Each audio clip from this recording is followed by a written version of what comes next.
Hello and welcome back to Yonder World. This is the second time I've tried to attempt this recording. The first time around, well, when I finished the recording it ended up looking like this, which is not ideal to say the least. I got an entire recording of a blank screen, which visually looks fantastic. You can put anything in there and it'll be a possibility. Right. Dining room. Even though I'm not hungry, I want to try and find my way into the dining room again. Just visualize it. Be able to cast your mind into a mood where you'll be hungry and then you can go into there. Is this too early for breakfast? There's no such thing as a time that's too early for breakfast because we all wake up at a certain point in the day. Would it be rude to just bypass Dethiral to go straight to the dining room? Would that make me look suspicious? Indecision and anxiety make me take a while to get going. In the end, I quickly duck into the throne room, hastily greet Dethiral and mumble something about being hungry, before turning around and desperately thinking about the dining room as I grab hold of the doorknob, while also thinking about food. To my immense relief, the scene before me changes and I find myself in the dining room. Alright, that works. The room is empty though, which is a bonus. I wonder if I can just look around. I can't just yander about, can I? The dining area itself is small. The table only has 4 seats. The cupboard holds a matching number of china sets. Dethiral probably doesn't have a great number of diner guests. Kind of difficult to imagine her entertaining people with small talks over whatever that is. My apologies for not being able to pronounce that word. She probably won't turn down some wine though. It's like an Italian dish, I believe. Turning to the rest of the room, I realise that the fireplace is just a prop. There's no chimney, no place for logs. I don't recognise the paint on the wall, but the flowers seem to be fresh. At the back of the room there are several components and drawers filled to the brim with various packets. And here what looks like rations of sorts, because it's in a bag of sorts. Oh, are these food? None of the mass-produced snacks mortals of my world are so fond of, but what I can only describe as rations, wrapped in wax paper, and hampered strings. Looks like rations from the olden days, but it's still very nice nonetheless. Carefully I peel open one of them, sniffing at the dark morsel. Achoo! Yeah, but pepper would give you the sneezes. That's a lot of pepper. Here goes nothing. Taking a tentative bite, I'll wince a little at how tough it is, but the taste isn't too unpleasant for my holy taste buds. This is probably jerky. Beef jerky. Not too bad. So there are cows in this Yonder World. The portions in each of these packets are bite-sized too, or in another realm. That means I can go here whenever I'm hungry and find something to eat without having to cook anything. That's a relief, because I have no idea what to do with all the tools on the counter of the kitchenette. However, I will check out the other compartments. One of the drawers by the stove has a small wooden box. Curious, I open it, revealing a stack of card stocks. Are these receipt cards?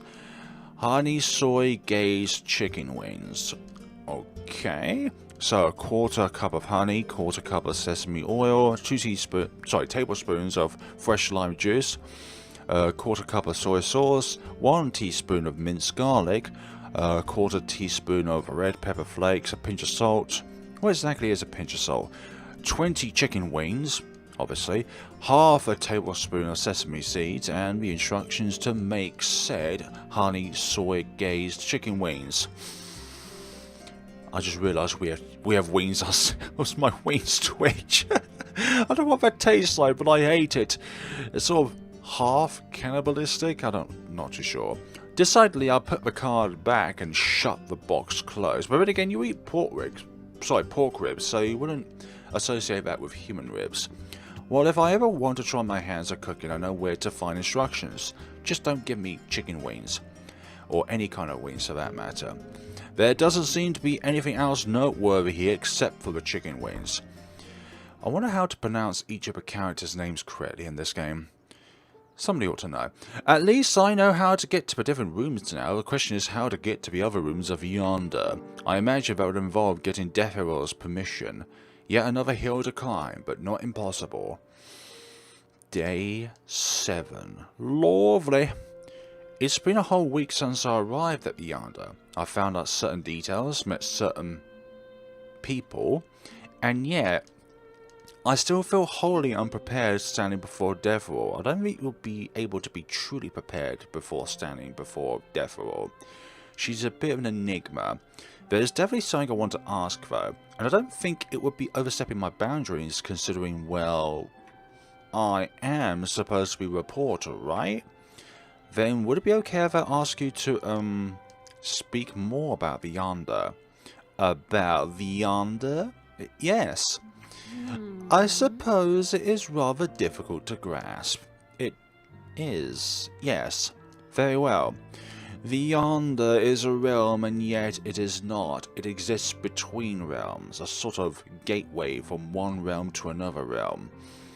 It is neither here nor there, and not all who seek to visit may enter. Although, in this case is a rare exception because we accidentally wandered into the Yonder. Not all who seek to visit may enter? I didn't seek to visit the Yonder, so why was deposited here? And how would one visit? The Yonder accepts those who need it the most, whether they know it or not. Perhaps seeing the confusion on my face, Dethiral chuckles. Having arrived here, you must be in need of the Yonder in some way, shape or form. I don't know. I don't understand. Most do not. That comes with time. But being able to enter the Yonder means that one is in need of something that cannot be found anywhere else. Respect. Anywhere available to them, that is. But I didn't come here because I need anything. Under Dethiril's meaningful gaze, I deflate, whether I know it or not, huh? I am sure you will figure this out eventually. Though I must admit, your arrival was the first that I was unaware of. Everybody else gets an invitation of sorts by me personally. Huh? I am? Indeed. Seldom do I get surprised these days. Is that a good or a bad thing? That depends on what it is. That depends on what your stay will yield. Of course, these questions do not have a definite answer. It's just in the air. It's down to the individual. Of course, to stay here, a price was required. So my need of food, need of sleep from my unmortal state of not needing food or sleep is not a price. A price? Due to the nature of your arrival, a price has yet been named. Huh? But haven't I already paid the price? Isn't this why I'm turning mortal? Isn't this the price of staying in the Yonder? That is undisclosed consequence. No. Your changes are triggered purely by your abilities. Or lack therefore, that's a bit of a roast. Abilities? Then it hits me. It's because I'm weak. You might look weak on the outside, but you're strong on the inside. What is the price? The beat of silence that follows feels far too long. I usually ask for payment up front, but this time it might be best to wait and see how this pans out. So, who is your favorite author of all time? My favorite of all time. His name begins with W, and his surname begins with an S. He is very well known, especially in the UK. Waking up to this spacious but empty room is slowly getting more familiar. I wonder if Dethiral knows William Shakespeare. And by the way, that's not my favourite author. I don't even have one. I try to stay in my assigned room for as long as I can, but I've discovered that I now grow hungry. Again. Not as frequently as mortals would, but I can feel the hunger once a day at least, and I fear will only grow shorter with time. This has turned into a game of Hunger Games. I can only be grateful that Dethiral seems to be as interested in books and literary works as I am, and therefore can be distracted by famous quotes and the meanings they carry. Exactly. Or she simply doesn't care for my farce and would rather speak about something she is actually interested in instead. I have no reason to believe Axon buys my excuse for being here. That is why you must always be on guard at all times. Heavens, I don't think Dethiral does either. And this perhaps is just a twisted game to see how long I can last in this world. My equipment is still broken and beyond my mending capabilities. Inwardly, I curse my inept talents with the mystical arts. I don't think many understand or even are acknowledged of the art of mystical arts. Without a clipboard, I can't appraise anything by myself.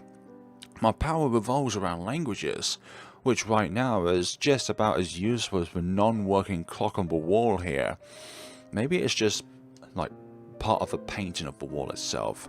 At least I can understand what the others say and can speak to them. I remind myself, otherwise I would have been as good as dead the moment I crash-landed in Yonder.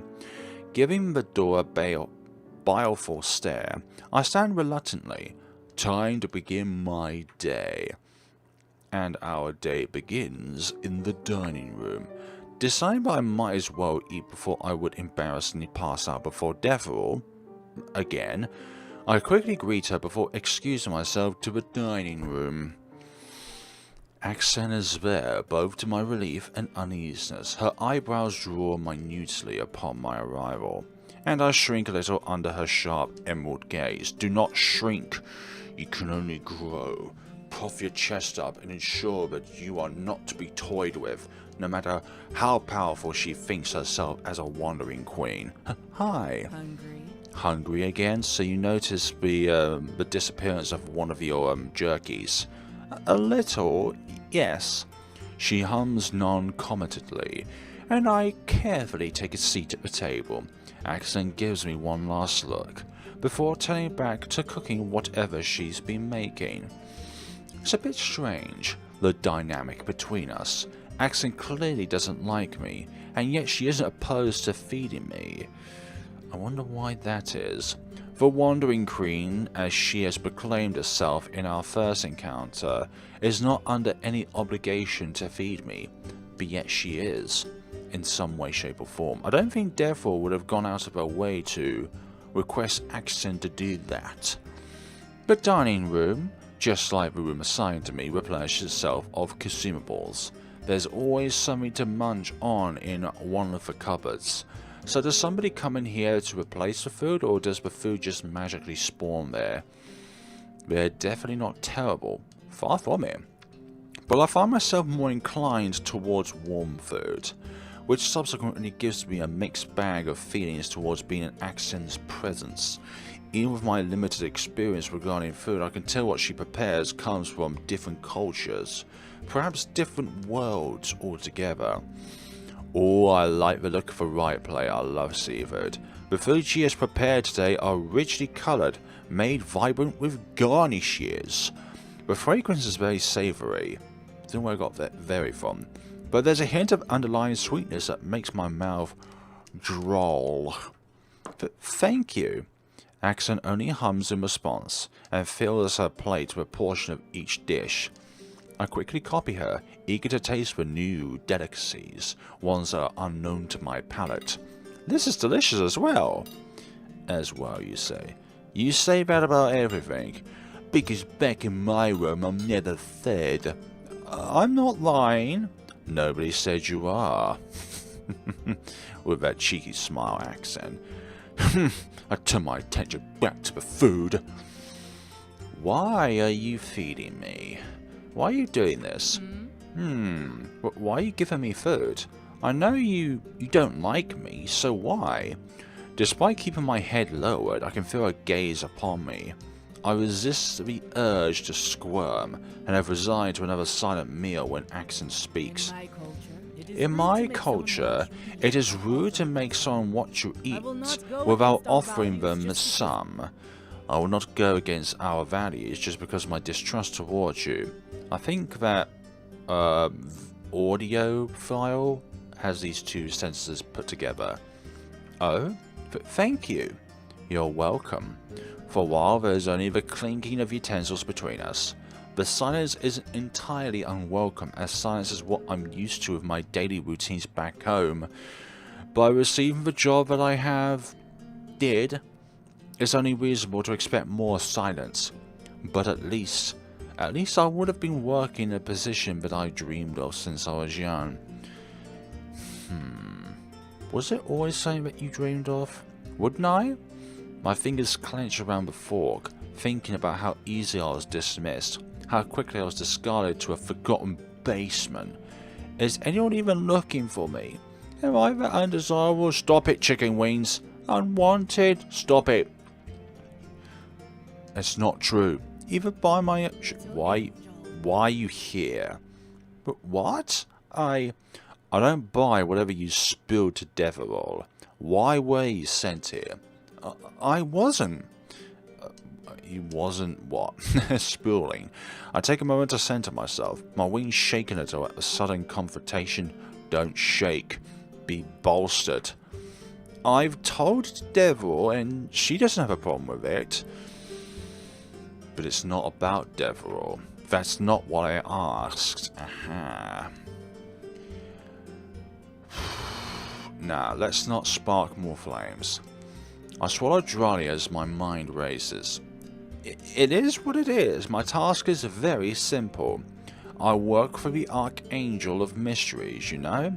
My duty is to help out the archives. This is a huge opportunity.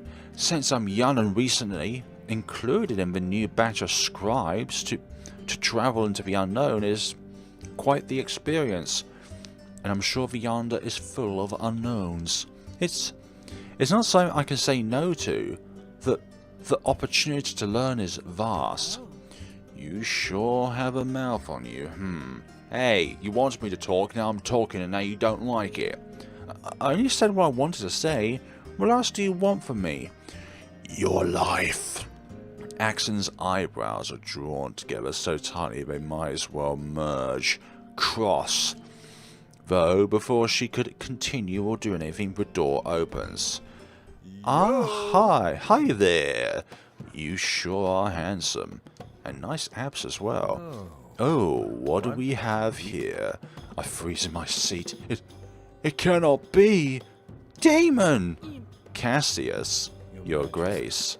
And a feisty handful of feathers. Things do get more interesting here every time I visit. You, without even looking my way, Axon leans back in her seat. I didn't think you would return so soon. Neither did I. Came across some interesting info, though the Ancient One would like to have a look. So I thought. You've been here long? 2 weeks of your time, though I'll be leaving soon. Ah, what a shame. Have a few things I wouldn't mind asking for your expertise. As they converse, I edged away from my seat, placed my back against the wall, my wings puff up defensively and my head is whirling. A demon? Here? Are more of this kind going to come? Possibly. What are they going to do to me? Varies depending on thy intentions. I nervously glanced at the door, which the stupidly large demon is still blocking with his stupidly large wings. He is stupid. His presence is stupid. Anyhow, what is a nugget doing here? What are you calling me, imp? This is Flarus, here to interview Dethiral, apparently. Is that so? That's right. You'd... Oh, before I could finish my sentence, the demon Cassius has crossed the distance between us, gripping my chin in his rough hand. How dare you let me go? Damn. Nugget. I don't think I would call Flarus, or the default name for the protagonist, spicy. Unhand me. Or what? You gonna cry for good old daddy to come help you? Against better judgment, I smack him in the chest with my clipboard with my full might. I can see the moment when the two opposite energies crackle and fizzle in contact. Two opposite energies crackle and fizzle. This is that thunderstorm, you know, sending an unpleasant jolt through my arms. The demon doesn't even flinch, because the power of abs protect this one. That's less spicy than I thought. Let me go, spawn shaking. Well, that confirms where you came from. Cassius, let her go. Cassius, let her go. But I haven't eaten for a while. And your wings do look delicious. Whether anyone here likes it or not, she is still Dethiril's guest. Now let her go. Fine. I'll let out an involuntary shudder as he finally backs off. Both confused and relieved by Axon's intervention, I clutched my clipboard tightly to my chest like a shield and ducked out of the room before anyone could stop me, even this imp. This just keeps getting worse and worse. Are you sure about that one? Wait, day 10? We skipped 2 or 3 days? Oh no, I did it the wrong way around. I don't know what I was expecting waking up today. For a while I just lay in bed, daydreaming. My thoughts neither here nor there. Whatever destination I have in mind evaporates the moment I enter through the door.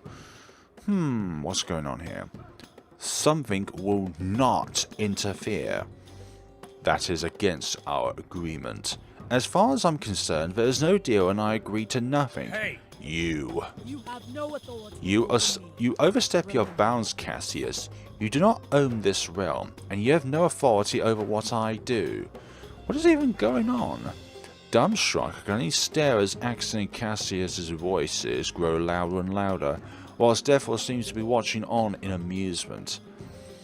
I will watch. After all, we need to learn about what's going on here, not just shy away from it. Across the hall, my eyes meet Dethiral, who discreetly winks at me. Oh, she isn't going to break up the fight, is she? Well, it's not a fight, it's a heated discussion. Meanwhile, Cassius's voice seems to grow more heated as Axon regards him with an arrogant indifference. You can't bring someone here unless the Yonder accepts them anyway. And that is beyond your control. They could die. Since when do you care? When it can be blamed on me. And that seems to be a you problem. Gosh, a raw animalistic reaps out of Cassius's throat. For a moment I thought they were going to come to blows, but Dethiral pointedly clears her throat. Oh, both Cassius and Axon freeze, turn towards the throne with a bow. I am sorry. Apologies, Shandu. I spoke out of turn. Ancient One. My apologies. As old as you are, it is rather shameful that both would squabble over the littlest things. But you both... Remember your purposes here. Both Cassius and Axon stay quiet, shoulders tense. I also shrink close to the wall, trying to make myself seem smaller. Oh dear. Cassius is right, though I am not interested in being an obstacle in Axon's research either. But how about a deal, Shendu? As much as I do not care for what you all do outside of Yonder, bringing guests on your own with potential risks to other guests is out of your jurisdiction. But the... Oh, what the... Ah, hold on. That scar on Dethiril's cheek is not a scar, but it's another eye. Is that understood? Oh gosh, understood. I shall see to this matter and find an alternative. Then you are dismissed. With a stiff bow, Axon whirls around in a flurry of crimson silk and disappears through the door. Thank you, Your Excellency. Do not thank me, child. The sudden chill and darkness in the vast hall has me flinching. Cassius's posture stiffens again. Even shadows, the silhouette of his wings tremble slightly. Dethiril's power here is certainly unknown, but very powerful to say the least. Somehow, his fear makes me feel worse. Perhaps Axon's conduct is not entirely proper, but do not presume I do not know that you escalated the situation for your own gain. I wouldn't dare to assume so, milady. I can only say that there is truth to my claims, and that is the only reason you are still existing. Cassius drops to one knee, startling me. Ancient One. I overstepped. Wait, is there a previous conversation should be said by Dethiral, not Cassius? I overstepped. Do forgive me, Excellency. It is not me who you must get even with. I understood. I shall await further instructions. See that you do. You may go. You are dismissed. With one last bow, Cassius stands. Without even sparing me a glance, he sweeps out of the room, strides stiff and jaws locked. Damn. Hello, little angel. I came in a bad time, huh? Surely. Nonsense, you are here for business, just like the other two, are you not? Ah, yes. Are they alright? Right as rain. This is just a bad day. Or so you mortals would say. Just a simple academic disagreement between colleagues, nothing to worry about. Exactly, there wasn't going to be a fight at all. Until Dethiral stepped in. Somehow I doubt that, even if that's how Dethiral perceives it. I hope they're alright. They didn't seem very happy. Yes, those who have a little bit of power often fuss when they are denied something. Power hungry. Give them time, they will be back to their chipper selves soon enough. Right. Are they often at odds? They were amicable enough last time I saw them together. Then again, it's only been 2 days, and this is only the second time I saw them together. They tolerate each other well, until they don't. Oh? Then again, I remember Axon was, complaining about Cassius? On the first day we met? Yes. Axon definitely did mention something like that, you remember correctly. So Axon doesn't just hate angels, she probably hates demons too, maybe just Cassius. She hates anyone that is not Dethiral, basically. Or anybody that she's not, knows very well or doesn't trust at all. Probably just Cassius. So, do I owe the pleasure today? Oh, right. I wanted to continue the interview. I was looking to continue our interview. Of course. That reminds me. How long have you been here? 7, 8, 9, 10 days? Oh. Well, that isn't exactly easy to tell. If my clipboard wasn't still working somewhat, I would have been able to estimate how much time has passed. 10. It's been 10, days? Not quite there yet, I believe. Pardon? This is not a good time to continue your questioning. Oh? I shall be off then. Why, are you busy, Dethiral? Busy sitting there in your throne? Feeling Dethiril's eyes on me as I turn away, I quickly close the door behind me, the hair on my nape standing on end like a hedgehog. And day 11. We definitely missed a few days. Dethiral didn't seem to care that both her guests were at odds with each other. She only stepped in when they were close to trading blows. I think this is at the point where we've finished the demo video of the game. Which begs the question whether she's only bothered by the prospect of violence. I wonder if both Dethiral and Flarus, or whatever the default name of the protagonist is, both have something in common when it comes to violence. Like external violence. Like they don't mind committing violence, even though our character has not committed violence yet, but they rather only have violence there if they're the ones who are perpetrating it. Or she only interfered because it was something someone in her position should do. Dethiral said she didn't care about what others did outside of Yonder, but she certainly seemed to care about what they did inside Yonder, or do inside Yonder. Perhaps I'm just overthinking this. Why did Dethiral inquire about how long I've been here? Am I overstaying my welcome? And what does she mean by not quite there yet? What is there? Only time will tell. Today will mark the 11th day of my stay here. It would have been my 11th day of my job if I was still in heaven. Day 11. Your condition is deteriorating, just like my own. Definitely another. Actually, you can't even have that as a save file. Question marks can't be as a save file. Through the brief glimpses into the conversations Dethiral has with her visitors, I know for a fact about other facilities in this place. Other than my own room and the dining room, both Axon and the demon Cassius has their own rooms as well. Axon and Cassius both seem to visit a place called the Research Hall frequently, while I have heard mentions of a library here somewhere too. I know that I can choose my destination as I open the door. All I need to do is think about where I want to be. Unfortunately, thinking about either the research hall or the library only brings me to my own room. It could be a permission state thing. It's easy to understand that I will need permission to enter other places. I wouldn't deny that I'm very curious about what kind of a library Dethiral has, and the promise of knowledge definitely sounds endless there. But I have more pressing matters at hand. If I can just reach the research hall, perhaps I can work on the clipboard. I am going to check inventory. I'll look through the items I've collected. I thought we haven't really collected anything. None of you are really useful, huh? None of these knickknacks are very useful indeed. I'm going to go to the dining room. Bracing myself, I walk up to the door, might as well get the day started. After the ordeal yesterday, I don't think I could deal with talking to anyone today. There is, of course, the unfortunate chance of running into Cassius, but I don't think I can entertain Dethiral today without constantly tripping on my own words.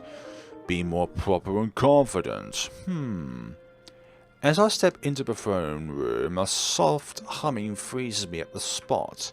Dethiral sits reclined on her throne, her dark shape bathed in silver moonlight.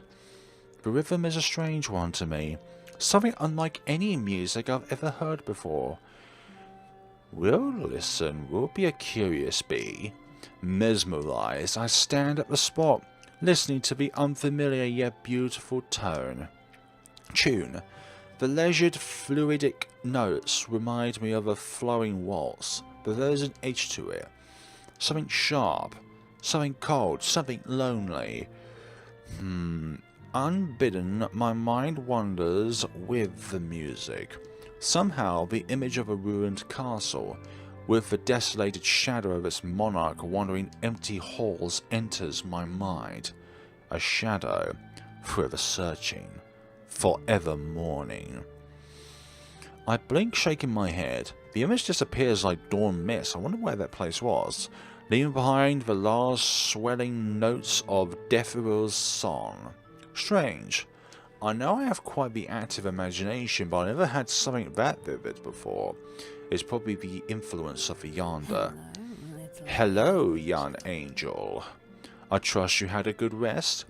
I did, yes. That was a beautiful song. Does it have a name? Perhaps it did once upon a time, but the name is now lost to time. Just like anything with knowledge base. If it's not known about, then the knowledge itself becomes lost, forgotten. In the history books. Oh, that's so sad. Indeed, time moves on, heedless of the memories it buries. True death is when the memory of someone or something is utterly forgotten. Would you agree? I disagree, because there are those that remember you when you, unfortunately, perish. I believe that one only truly perishes when their immortal soul is snuffed out.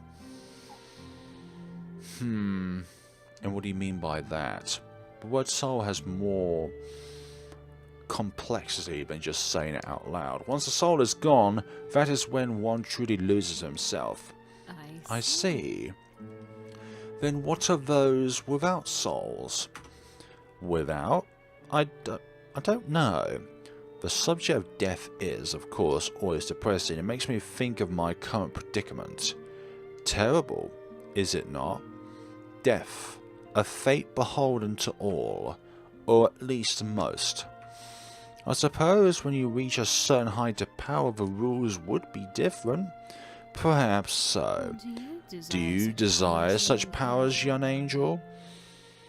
I'm indifferent.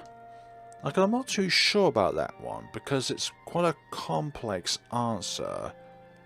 I don't know why, but I thought that when you hover over an answer, it would have like a particular shape on the sides, but they all have the same, and each shape could contribute towards a particular route of the game. What should I say? What can I say? This feels like a trap. What answer can I make without offending her, Skywalker? I don't know. I'm not sure. Not sure? Yes. I mean, I can see both merits and the more unsavory parts of having powers. Unsavory? Yes, no, I don't know. Do you mean unsavory is sweet? Salty? Floundering, I clump my mouth shut as Dethiral tilts her head, watching me with half-lidded eyes and a barely there smile. I don't think say anything else would be wise. Perhaps it's just my imagination, but there is something like pity in her smile. Maybe you're judging me based on my lack of response to that question. This conversation has definitely taken a dark turn. I'm not sure how to continue from it, or at least the lack of conclusion to the question. The Yonder is busier than it usually is. I wonder if it's because of you. I wonder if some ways our protagonist is, in some ways, the center of the Yonder. Not the center of its power, but the center of its, like, physical being. I wonder if the Yonder only existed because of the protagonist. Because of me? But how? You are an anomaly. But I suppose that can be said for all who visit the Yonder. Is that a good thing? That is not for me to decide. That is down to you, dear individual. Is it for the Yonder to decide then? That and for the visitors themselves. If that is the case, then I can't say that this has been good for me. What do you mean? Not when there have been so many changes I have no say in. Look, no matter how small you think you are, you have made a difference in some way. Day 12 of the Yonder experience. It was strange. The images that flashed through my mind, a jumble of scenes, noises and memories. This is... Oh, this is gonna be a dream. Where? What is this place? Where am I? Who are you? What are you doing here? Oh, another angel of sorts. Lies. Superior? Superior? In a swirl of colours, the scenery changes again. Wait, what are you doing here? This is the start of a game. Before I enter Yonder, what are you doing here? Standing in the middle of sun-bathed heavenly grounds, Axon looks down upon me imperially. Me? What are you doing here? Lies. What? And we go into another section of a dream. You're late. Not again. Late? What do you mean I'm late? Your job. You're late for your job. What? How would you know? I wonder if all of these creatures that we have seen at the beginning of the game before going to Yonder have some connection to the heavenly bodies. What is going on? What is this? Is this a dream? A mansion drenched in sunset, walls draped in ivy, a song laced in the lukewarm air. Red. Who is it? He has always hated red. Who? Even though you have a lot of red on you, dear vampire? You should not be here. Alright, just close your third eye, please. I gasp awake, floundering amidst the cord of my sheets and the last remnants of sleep cling to my consciousness. But that was a dream. A strange, fitful dream, but a dream nonetheless. I have used the word sometimes, but this is the first time I've ever had a dream in my sleep. The first time I have dreamed the way mortals do. What does this mean? The images were strange, some out of place, some I have never seen. A headache pulses behind my eyes. I throw an arm across my face, heaving a deep, shuddering breath. Yet another change. Damn. It's taking me longer every day to get out of bed. That's called laziness. This fact hasn't eluded me at all, and I can't deny my fears. What if one day I just cease to wake up? That would be a dream. But then again, that's also being called dead. I eye the door, stomach in knots, or you could just be in a very long coma. I am nowhere further on my quest to go home. There have been too many distractions, no? I've allowed too many distractions to inept my goal. I'm determined to do something, to see some form of progress in the next few days, one way or another. Bless my grandmother, I love her, but every time we have a chicken korma, she calls it a korma by accident. As I open the door, it is apparent that Dethiral isn't alone. Okay, who is it? Ah, hi there. Oh, hello there. My Dethiral, she is adorable. You're the first kind figure we've seen in these realms. Who do I have the grace of seeing today? What's your name, little one? Blinking because I realised the elegant, beautiful being is actually addressing me, I scrambled to answer. Oh, I'm Flarus. Pleased to meet you. Cute. You may call me Finian. Hello, Finian. Ah, she's only cute at blushing like that. I squirm a little, unused to receiving such praises from someone who looks like they belong to the heavenly bodies nonetheless. Finian has neither halo nor wings, but there is a glow to their entire being, and a subtle gender-fluid figure that becomes distinct the more I look. Broad shoulders, the lack of curves despite a feminine face, an elaborate gown. Their aura is powerful and the brightest I've seen since entering the Yonder. I would say she's only seen like this case as like the brightest being like the brightest, but the powerful like not being the most powerful. All characteristics of a high class celestial. But thank you. We're gonna stay. I was thinking of going to the dining room, but let us get to know this character a bit more. This might just be the perfect opportunity to get someone on my side, provided that Dethiral would allow me to stay. I'm not interrupting anything, am I? Not at all. Do stay and enjoy the company. Glancing at Dethiral to make sure that she has no objection. She doesn't. I smile gratefully at Finian. Thank you. Of course, such a sweet little bird you are. Stop with the compliments. Oh, bird isn't like angel wings. For goodness sakes. By the way, I scrapped all the chicken wing recipes from the dining room. Anyhow, where were we, Dethiral? Just in case we actually run out of chicken wings and we resort to angel wings. Anyhow, where were we, Dethiral? Your newest adventure. But of course, I am so easily distracted these days. So they insisted that I take the offerings, and because I just couldn't possibly say no to such an earnest gesture, I blessed the streams. How generous. Oh, you flatter me. So I was right. Finian is some form of celestial. If they can bestow blessings, perhaps not an angel, but maybe a deity or a fae. Hope was renewed within me. Maybe I can get into their good graces. They'd be able to help me. But the fact that Finian is here in Yonder, chatting so jovially to Dethiral, is slightly alarming. They do say that opposites can attract. Is that the matter, Flarus? Oh, nothing. Good, you were kind of staring a bit hard at me, so just thought to ask. I'm sorry, I didn't mean to stare, forgive me, I was just staring into the Yonder for a bit. You're forgiven. How can I ever be mad to such a cute face? Stop looking at my appearance. Just because I'm cute doesn't mean you can keep saying it. I sound like a sundry now. The sudden praise has me fumbling and blushing furiously, so much so that my hand slips and let everything spill out in front of me. Oh my. Here, let me help. Before I could even open my mouth to protest, the celestial crouches down next to me, gathering up my mess. No, you don't have to. Nonsense. It's my fault you dropped your stuff anyway. How is it your fault, Finian?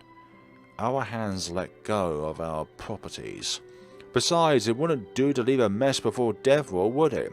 Okay, there's another reason. Oh my, interesting device you have here. Finian picks up my clipboard, flipping it back and forth. My protest can't even get past my lips as I hold my breath in anticipation of what the Celestial would do. Part of me hopes they will fix the clipboard. Oh my, it's quite broken, isn't it? It got damaged on my way to the Yonder.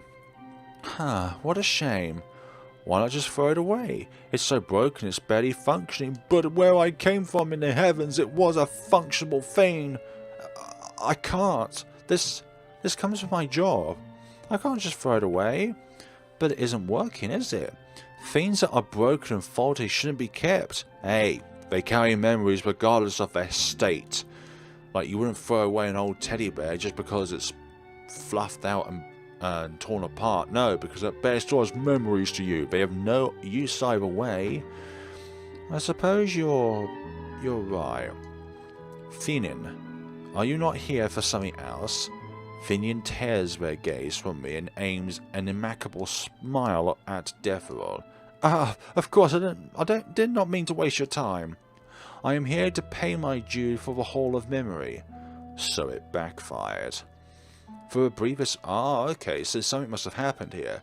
For a briefest of moments, Finian's smile falters, and there is something deeply uncomfortable in their silver eyes. I've encountered some difficulties, yes, but nothing I can't handle. If you say so. Very well, do go on. Finian curtsies with a flourish. You have my gratitudes. Nice to meet you, Florus. Maybe we can speak another time?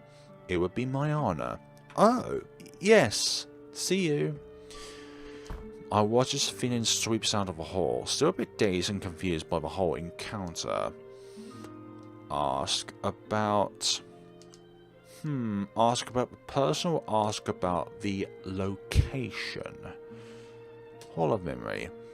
Blinking away my haze, I turn to Dethiral. I don't mean to pry, but what's the Hall of Memory? It is a form of archive, like a museum, in a sense. But you are not ready for that place yet. Huh? I wasn't... All those who have set foot into beyond must go through the hall. When the hall deems you ready, you shall be sent there. If you are still alive, that is. Ready? Ready for what? You will understand once you arrive there. Right. I shuffle my papers around, attempting to regain my composure after the unexpected encounter. Dethiral speaks before I can, Vol. Do you know how to play any instruments? Like musical instruments? Huh? Well, I don't. I used to mess with the piano when I was younger, but my sector of heaven is involved with that form of art. Me specifically, I'm more in tune with language. But is music not a language itself? Exactly. It's a way of expression. Well, if you put it that way, then yes. A small pause. Then Dethiral tilts her head. Would you like to learn? Learn? I guess I wanted to, but I never had the permission. You didn't have the permission to do it. Come on, do not lie now. Permission. It's not that you didn't have time to learn, it's that you didn't have permission to learn. Music is truly fascinating, and I can see myself being lost in the images the music would weave, just like I would be lost in the pages of a good book. I will keep that in mind, man. Then. Not sure how to answer that another strange conversation, but I'm gradually getting used to it. I don't know how to correctly carry myself around Dethiral. From what I've seen, Axon has a special name for Dethiral. Cassius tries to pass off a more jovial vibe. And then there's Finian with their bright smiles. How do you pronounce their name, sorry? But it's obvious everyone is weary of Dethiral. There are questions I must ask, but I fear they tread too far on the personal interest side instead of a more professional farce that I'm desperately trying to cling on to. There is a satisfaction, though, into clinging on to a kind of professionalism in a very harsh environment. It allows some kind of respect to be garnered to those who are probably above you, like Dethiral, for example. It's frustrating. Every time I make my mind in the confines of my room about something, the moment I stand before Dethiral, my insides turn into jelly. Not surprising. It's a sharp reminder of how I was back home. Sure, my superiors were never and could never be as terrifying as Dethiral. Is that a compliment, though? but there is a strict air to them that stifles all of my admittedly outlandish questions, especially the caretakers from when I was young. You seem preoccupied. Oh, sorry, I was just thinking. Oh, care to share? Well... Finian. Fumbling for a topic, I'll latch onto the most recent event I can think of. I'm still thinking about Finian. Oh, it's just, Finian is a celestial, right? Dethiral dips her head slightly, amusement dancing in her eyes. I saw her dryly venturing forth. Finian, I don't know. I don't think I should say this about a celestial, but their behaviours were kinda odd. Oh, do elaborate. It may be a bit silly, but I feel like there's just something forced about Finian. Like they didn't want to be here, but acting like they were, excited about it. I don't know. But you do. But I don't think you are scared of Finian. I'm not, am I? Ah, a contradiction here.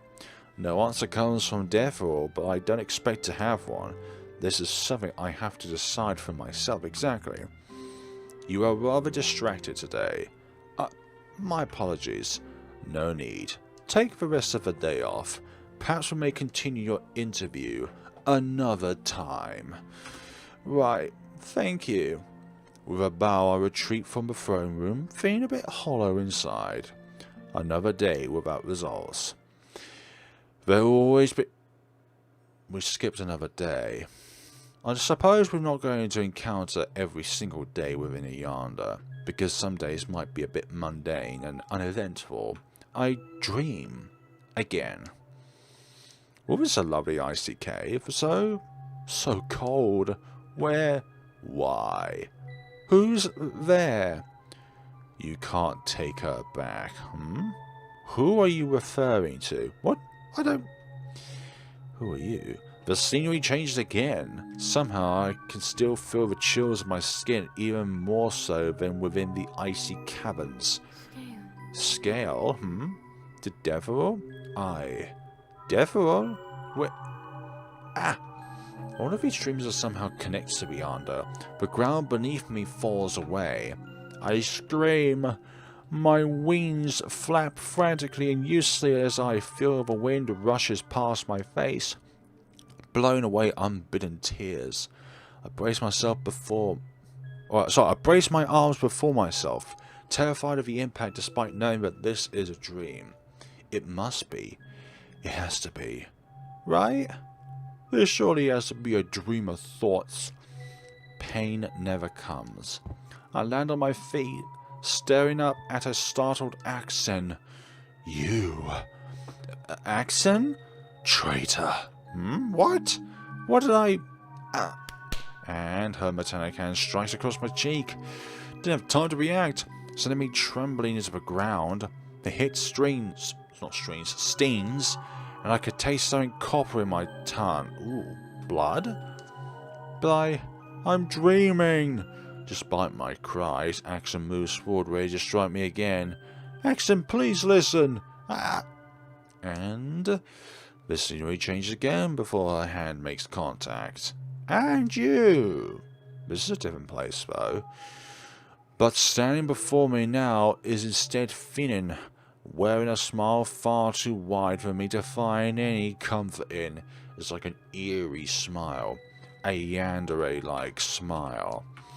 The blue crystals of this vast hall, a place magnificent enough to be a part of heavens, cast an eerie glow upon the celestial. Oh my, you're not ready to be here yet. What? Finian, Ta-ta! Damn, you're like a little child, but yet you have the mentality of an adult, still with the behavior-like structure of a child. I gasp awake, feeling a pulsing pain behind my eyes. Why did it have to feel so real? Exhaustion is wearing me thin. I don't need a working clock to tell me that my sleeping time is growing shorter every day. The nauseating feeling I had when I first arrived here is returning. It's getting more difficult to get out of bed, Phantom aches linger. Wait, phantom aches? Even when I rest. There's still too much of this place I don't know about yet. And deep down inside, I know my cowardice is getting in the way. Even to myself. I think I'm still too prideful to admit, to whine to myself that I am turning into an ordinary mortal. I don't want to admit that I'm growing desperate. I need to start fixing my equipment, and I need to start now. And the first step towards that has to be in the research hall. Perhaps Dethiral would let me, if I just ask nicely. I eye the door, dread filling my stomach.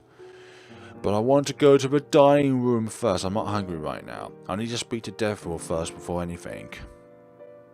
Go to the dining room first. Okay. The same text. With one deep breath, I brace myself and step into the vase. I wonder if you press it enough times that some dialogue will appear on the screen and the character's like, "Stop picking the dining room, I'm not hungry." Some kind of fourth wall breakage. It only mildly surprises me that Cassius is here. My wings puff up, though I will myself to not make any remarks towards the imp. But it seems my defensiveness is in vain. Neither Cassius nor Dethiral are paying attention to me. Are you ready for this? No. But I have committed a slight. And if that is what needs to be done, then so be it. I glance between them, unsure whether I should leave or not. I don't want to eavesdrop on anything that I shouldn't, despite my own curiosity. On the other hand, I don't want to draw attention to myself. The conversation carries on before I could make up my mind. So, you shall eliminate the boy for me? I shall. Nah, I think this is one thing I'm not going to interfere within. I feel my knees knocked together. My arms automatically wind against the clipboard, hold it close to my chest in fear. That's right, Dethiral and Cassius. One is a cryptic being with incomprehensible powers, and the other is a demon. Of course, they wouldn't bat an eye about killing someone. Of course, given a reason, they wouldn't hesitate to kill me either. Despite my own screaming conscience, I cower in the corner I've stuck myself to. I know it is shameful for me to act in a way, for an angel to succumb to fear, to not stand for righteousness. But what can I do? Back home I'm small, insignificant, and a kid with 2 grand dreams. Here I am, nothing. Seeing that they no longer pay attention to me, I turn on my heels and quickly scurry to the door. Best movement yet. The moment I am out of sight, tears begin to fall. There really is nothing I can do. Nothing I should say or do matters. Come on. Not for the first time. I feel small and helpless. You're not helpless. Dethiral wouldn't kill me too, would she? She wouldn't. Once I cease to be entertaining, once she finds out I've been lying, would the Ancient One reach the limit of her mercy and end me? Possibly. The thought of dying here, where I know my prayers could not reach him, scares me the most. Where would my soul go? Would anyone come to receive me? Or am I already tainted beyond salvation? You is no tainted. Something burns in my chest. I shiver, drawing my wings around myself. This too shall pass. Then why does it sound like a lie? Because you're trying to comfort yourself in times of peril. That's why you give yourself a bolster. It is clear to me that I cannot stay here any longer. It's been 2 weeks, for goodness sakes. If I choose to continue on like this, I will be killed. The interactions between myself and the others have made it clear that no one buys my lie, the reason I am here. Dethiral knows. And this is just a game to ward off her boredom. I am under no illusion about being some kind of entertainer, like myself. The choices are clear. Yes, we do make choices. This is a visual novel. Either drag this on until things run its course, or do something that can further my goal of getting the heavens away from here. My stomach squirms, and I fight down the wave of anxiety that threatens to push me to tears again. Stealing my nerves, my shaking hand pushes the door open. And hello, little angel. Hello, Dethiral. How are you today? Same Same as I ever am. Enigmatic. But that's good. You seem on edge. Is there something on your mind? No, we're going to make the request. We're not going to chicken out, for goodness sakes. We've come this far. It's now or never, I guess. I don't mean to push any boundaries, but I was hoping to gain access to one of your facilities. Oh? And what facility would that be? The research hall, if I may. Research hall? And why would you want to go there? Well, you see, tell the half-truth. Let's not be completely open about it. I stopped myself from fidgeting, trying to keep my smile as wobbly as it might be. Unfortunately, it seems like my navigation device was damaged during the transportation process. I was hoping to resolve the issues on my own, but I don't have the necessary equipment or knowledge to deal with this matter. I thought the research hall could help. Oh? Your navigation device, you'd say.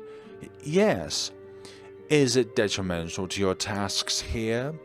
Well, no, but I mean, the navigator, it comes with my assigned equipment, so if I return and it's broken, I would be in a lot of trouble. Even if you went to the edge of the unknown? Exactly, even that as well. Well, you may use the research hall. But not right now, as it's currently occupied. Why? Can't more than one person be within the research hall at any given time? But really? Thank you. You may leave for the time being. No one wants to push my luck. I bow as low as I can before retreating. Well, that is definitely a step forward. I spend the rest of the day, if one could call it that here, resting and finding myself a bit of food in the dining room. After getting an affirmation from Dethiral, I finally enter the research hall. The research hall is just as the name suggests, rows of tables full of alchemical equipment sprawl across the vast space and time. The walls are lined with shelves filled with books and carefully labelled components. It is dark and empty though, but I prefer it that way. Strange how things have changed. Changed? What do you mean? Where is the light switch in here? I'm afraid to feel along the walls too much. There are too many shelves here, and I don't want another accident to send me somewhere worse than here. Where could be worse than yonder? Back to the heavens? Yeah, definitely don't fancy that. Yep, our main character has a unique talent of being able to transport themselves to somewhere else if there's an alchemical explosion someplace nearby.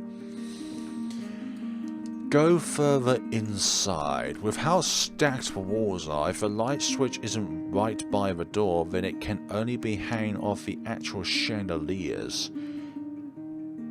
I don't think that's the case. It doesn't take long for me to find out that I'm right. That doesn't necessarily make things any better though. You've got to be kidding me. Of course, just my luck, I can't seem to reach the switch screen at all. Switch? Strain. I don't think that's how a light source works. Why must I be so short? Ah. For all my hopping around, of course, I'd be bound to slam into something. Ow, ow. Please tell me I don't have to climb to take the tables for this. Or somebody. Don't do that. Ow.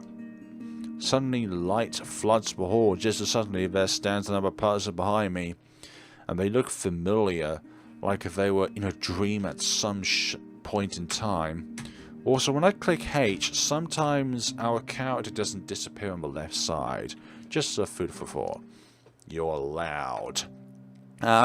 Sorry. Just like everyone I have met so far, the stranger is beautiful. Hair like starlight and incredibly fair features. His presence alone renders me stunned. That is, until I realize his eyes are an unnerving shade of red. And his tie, too, is also red. Or is that ribbon? Sorry, I don't think we've met before. clap to turn the lights on.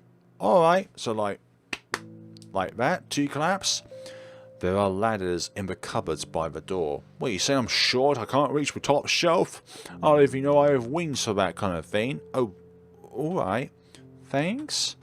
With a nod, the stranger turns with a swish of his dark cape and exits the room. Okay, it is when I remember that I've seen this person before, in a dream. In the strange dreams I had, I saw him. He's real? I've that on going insane. Flabbergasted, it takes me a long moment to gather my wits. Right, time to get to work. Nodding to myself, I set out to study the layout of a hall, noting down where all the supplies are. It's a bit of a daunting task, but with some time I hope I can fix the devices on my own. And finally make my way home, because that is the best thing we can do right now about being in the Yonder World, and that is to escape rather than make friendships while we are here. Day 15. Golly gosh. Another disturbed sleep. My wrist was plagued with nightmares, and I wake up with a scream dying on my lips. Okay people, we are going to end this episode off here. Hopefully this time around it is a successful attempt at recording this video, because I'm not sure what I'm able to do if that is not the case. What happened was, the game received an update, and somehow the game's file location was changed from the previous present one to the most present one at the time of this recording. So therefore, if I try to record a particular screen that is like targeting a particular file location, then if the game receives an update, then it could be something that would cause the file location to change its location on your computer. So therefore, the recording software that I have would then try and target the game in which then the location doesn't exist anymore. But the capturing is still there, obviously, because when you previously put it onto your recording software, then it then tries to record something that's not there, but it still tries to record it anyways. But the sound is there, but the visuals were not. But enough me yiff-yaffing. Hope you are all enjoying this adventure so far. Please put down in the comment section below who your favourite character is so far within the Yonder World. There's Axon, there's Cassius, there is Dethiral, there is our protagonist, there is the little vampire, question mark vampire. But he definitely seems like a very noble individual with red eyes and red tie. And also there is Finian, which I don't think that is how you pronounce their name, but without a crib sheet to refer to, then I may be wrong or I may be right. Thank you all so much for watching. See you all in the next time of the Yonder World. Thank you all so much for watching. Take care of yourselves.